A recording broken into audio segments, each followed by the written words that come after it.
Now, tell us a little about where you grew up and how you went from an island in the small island in the Caribbean and to Utah to now you're dialing in Spain. Like, tell us a little bit about the journey along the way. Yeah, that's a good question. Um, I was born and raised on an island in the Caribbean called Curacao. It's right off the coast of Venezuela. The native language of the island is called Papiamento. It's a Creole. It's a mix of Spanish, Portuguese, and Dutch, and it has strong Portuguese influences and African influences. And it's a Dutch colony. And so, because of that, I grew up speaking Papiamento, which is my native language. We're so close to Venezuela, so I grew up speaking Spanish. Since it's a Dutch colony, the education system is in Dutch. And so I grew up speaking three languages. And then I picked up another language, which is Portuguese. Once you know two or three languages, it's easier to start picking more and more languages. So currently, I'm learning German. I'm expanding my Italian. My father, for instance, he spoke French in addition to four other languages. My brother spoke German in addition to other four languages. So everyone on my island, in a sense, we speak four or more languages. Um, and I had the opportunity of going to Brigham Young University to expand my education. And from that, I broke into the HR world, and so I can expand more on that. So if you want to, I can just Yeah. start going into it. Yeah. So you went to Um, BIYU. Yep. mhm. And I actually got my degree in health and human performance. And then after that, I took an assignment in Germany, where I was overseeing a merger between two smaller companies, and I was acting as the coordinator of operations. It was an expatriate assignment. And after that, I got my MBA at Thunderbird, where I got more involved into the international aspect of business. And that's kind of what I want to talk to you to a little bit about, what has driven my passion and my growth within um, my career. Both of these universities, you are taught about having honor in business. In fact, Brigham Young University has something called the Honor Code.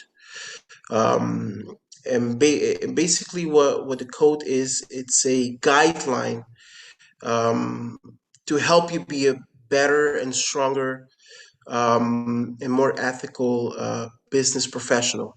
Let me give you a quick experience to illustrate what I'm trying to say. Definitely. Many years ago, I was in a salary review meeting with the president of one of the companies where I was the head of a HR, head of human resources. In this meeting, the president asked me if the salary data for the entire company was accurate. As with my predecessor, there were many mistakes and errors. There were errors that were made. I assured him, "Hey, my team and we had worked extensively to make sure that the data is accurate, and that everything was in order." Yet, he asked me the same question again. "Bruce, is this data in order?" Frankly, at this point, I was slightly offended, and I vehemently defended the data, Hmm. and telling him that everything was indeed in order. Not 20 minutes after I had left this office and was meeting with my team leaders to get all salaries processed, one of my HR managers said, "Oh no, Bruce, we had made a major oversight. There is a major mistake in this data. What shall we do?" I turned to them and said, "Do what is right and let the consequence follow." I was quoting part of a hymn that the children in my local church sang, uh, and I repeated it to them over and over. Do what is right, let the consequence follow. So, Paul, it would have been very easy for me to instruct my team, hide the error, and Yep. probably the president, he would have never find out about it. Yet it was important for not only the president to see that his head of HR had high ethical standards, but it was very important for my team to see that that they were being led by someone who valued business ethics. And so the code of honor, which was ingrained into me by Brigham Young, was very important for me to understand the importance of ethics. And later on, when I went to Thunderbird, this code of honor was brought to life by me. And I want to just quote real quick to you this code of honor that I learned at Thunderbird, and it goes like this: as a Thunderbird and a global citizen, I promise that I will strive to act with honesty and integrity. I will respect the rights and dignity of all people. I will strive to create equitable and sustainable prosperity worldwide. I will oppose all forms of corruption and exploitation, and I will take responsibility for my actions. As I hold true to these principles, it is my hope that I may enjoy an honorable reputation and peace of conscience. And this pledge I make freely upon my honor. This honor code has been very valuable to me because when I came to the US, I had come from a small island, and to be perfectly vulnerable, my father had been alcoholic, and so I wanted to break that chain. I wanted to become someone.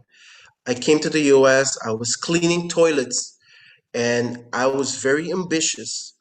And this ethos of wanting to be a successful individual at all costs um, could have led me into dangerous paths. And so having a code of honor was very key in my um, growth in my career, so that I can always remember I can stay grounded, I can stay in check.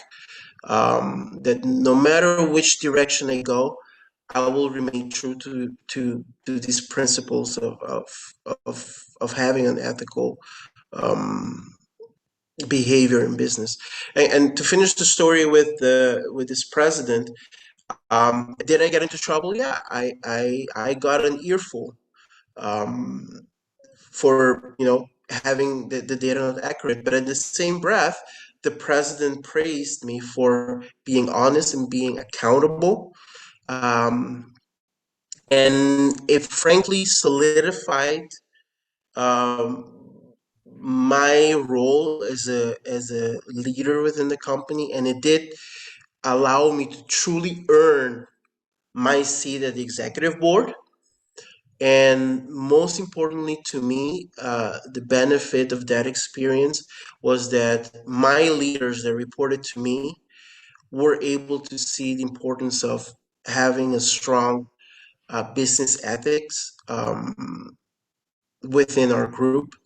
And that has, even after I had left the company, they were able to maintain that same legacy.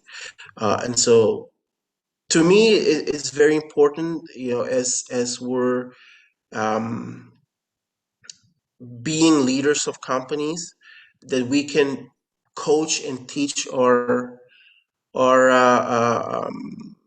our leaders and our managers to have this kind of code of honor.